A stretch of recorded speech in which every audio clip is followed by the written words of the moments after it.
guys! Ako po si Kyra at narito po ako para magtanim ng mangga.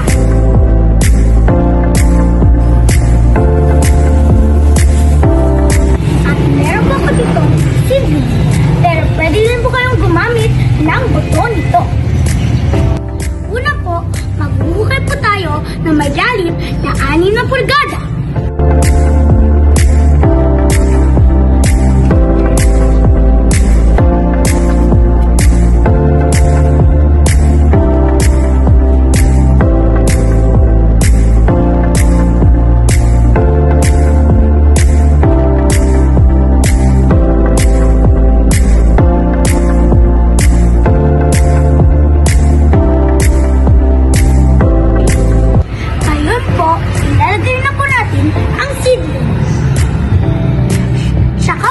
Tatabunan ito. At huwag din po natin kakalimutan diligan araw-araw.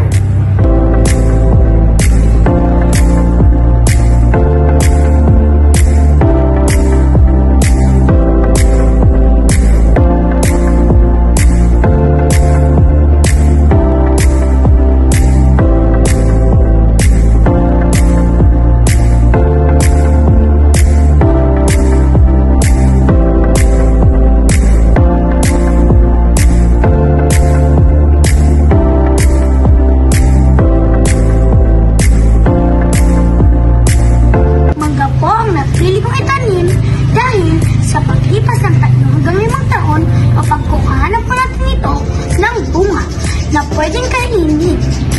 Nagbibigay din ito ng lilim na pwedeng pagpahingaan ng mga hayop o mga tao. Kaya halina po kayo at magtanim ng mga puno at mga halaman upang maging proteksyon sa atin at sa susunod pang henerasyon. Nagbibigay din sa atin ng sariwang hangin at makakatulong sa pag-iwas sa polusyon, baha at pagguho ng lupa na dulot ng climate change. Ayan guys, sana may natutunan kayo ng mga puno